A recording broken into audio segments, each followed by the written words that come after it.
মেমারিতে স্বামীর চোখের সামনে মৃত্যু স্ত্রীর ছবি করতে গিয়ে দাদাগিরি সেবিকের।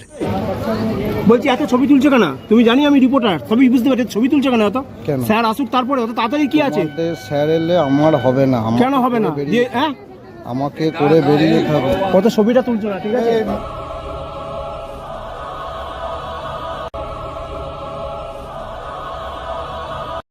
অভিযোগ, দীর্ঘদিন ধরে মেমারিতে সাবওয়ে তথা আন্ডারপাস কিংবা লিফট বা চলন্ত সিঁড়ি পরিষেবা চালু করেনি রেল।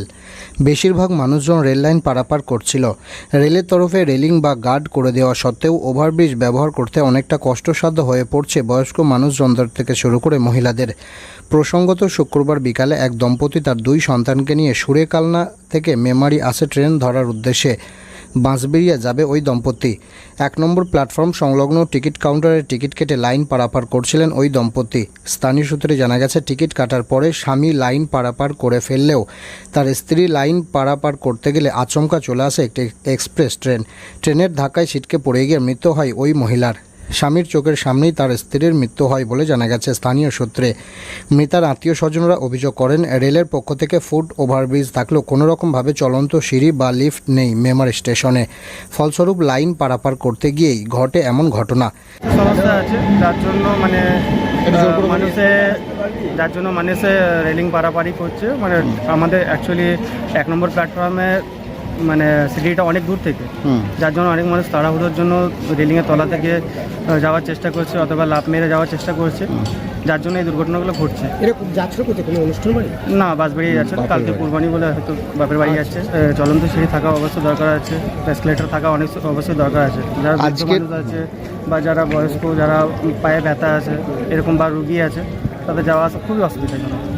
আজকে এই যে দুর্ঘটনাটা ঘটলো, এটার পেছনে ঠিক কী কারণ বা কী গাফলতি রেলের বলে মনে হচ্ছে?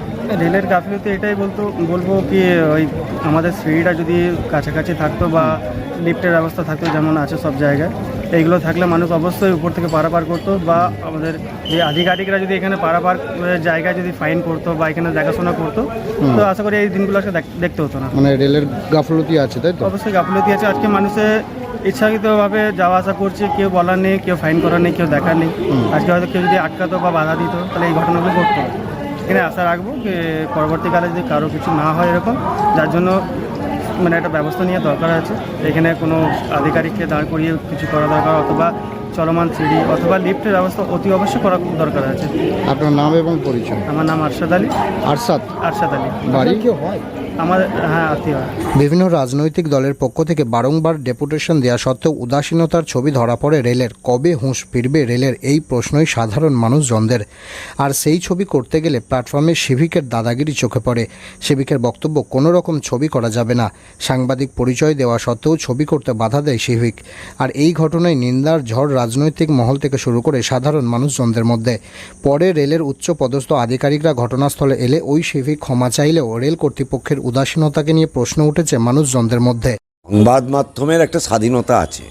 সংবাদ মাধ্যম প্রকৃত ঘটনাকে মানুষের কাছে তুলে ধরবে, ফলে সেই স্বাধীনতায় হস্তক্ষেপ কেউ করতে পারে না। প্রশাসন করতে পারে না, রেল করতে পারে না, রাজনৈতিক দল করতে পারে না। ফলে স্বাধীনভাবে যাতে সংবাদ মাধ্যম কাজ করতে পারে এবং সঠিকভাবে সেটা করতে দিতে হবে।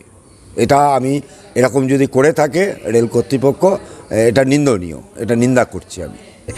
এমন ট্রেনের ধাক্কায় মৃত্যু এই প্রথমবার নয়, এর আগেও বেশ কয়েকবার ওই প্ল্যাটফর্মে এমন ট্রেনের ধাক্কায় মৃত্যুর ঘটনা ঘটে। সাধারণ মানুষজনদের তথা যাত্রীদের অভিযোগ, রেলের ওভারব্রিজ দিয়ে লাগেজ বা ব্যাগপত্র নিয়ে কষ্টসাধ্য হয়ে পড়ে পুরুষ মহিলা থেকে শুরু করে বয়স্কদের। তাই মানুষ এক প্রকার বাধ্য হয়েই রেল পুলিশের নাকের ডগা দিয়েই লাইন পারাপার করে রেলিং টপকে যাতায়াত করছে। পাশাপাশি এমন সেবিকের দাদাগিরি নিয়েও তীব্র নিন্দা জানাচ্ছেন এলাকার মানুষজনরা। এমন ঘটনাকে কেন্দ্র করে ব্যাপক উত্তেজনা ছড়ায় এলাকা জুড়ে। জানা যায়, ওই মহিলা তার 2 সন্তানকে নিয়ে স্বামীর সঙ্গে বাপের বাড়ি যাচ্ছিলেন বাঁশবেড়িয়ায়। আগামী শনিবার মুসলিম ধর্মাবলম্বী মানুষজনদের ঈদের অনুষ্ঠান। আর সেই ঈদের অনুষ্ঠান কাটানোর জন্যই ওই দম্পতি তার 2 সন্তানকে নিয়ে ঈদের অনুষ্ঠান কাটাতে যাচ্ছিলেন বাঁশবেড়িয়ায়। আর তার আগেই এমন মর্মান্তিক ঘটনায় শোকের ছায়া এলাকা জুড়ে। দেখুন বিস্তারিত খবর। না না এটা হচ্ছে বলুন সেটা কি আমার হচ্ছে? হাঁটু হ্যাঁ অবশ্যই আমার হাঁটু ব্যথা আছে হাঁটুর আমি দেখবেন সমস্যা? যখন হাঁটবো একটু কুড়িয়ে কুড়িয়ে হাঁটুর সমস্যা? হ্যাঁ। তো কি লিফট হলে কি ভালো হয়? লিফট হলে অবশ্যই ভালো হয় লিফট না থাকার জন্য কি এরকম যাচ্ছে? আমি দেখবেন যখন যাবো আমাকে একটু ফলো করবেন আমি বলছি সোজা আপনারা পথে কি যাচ্ছি। চাইছেন এখন এই যে সমস্যা হচ্ছে?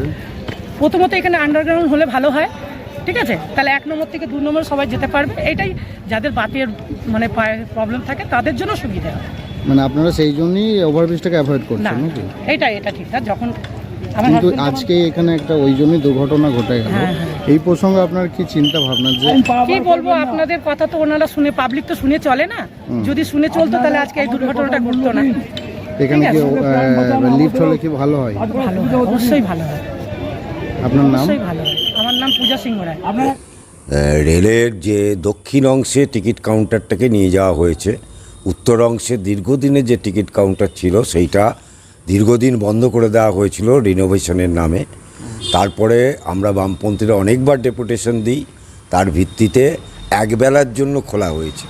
আমরা আবার ডেপুটেশন দিই যে 24 ঘন্টা খোলা রাখতে হবে প্রতিদিন। তা রেল কর্তৃপক্ষ আমাদের কথার সাথে একমত হয়েছেন, কিন্তু এখনও পর্যন্ত সেটা কার্যকরী হয়নি।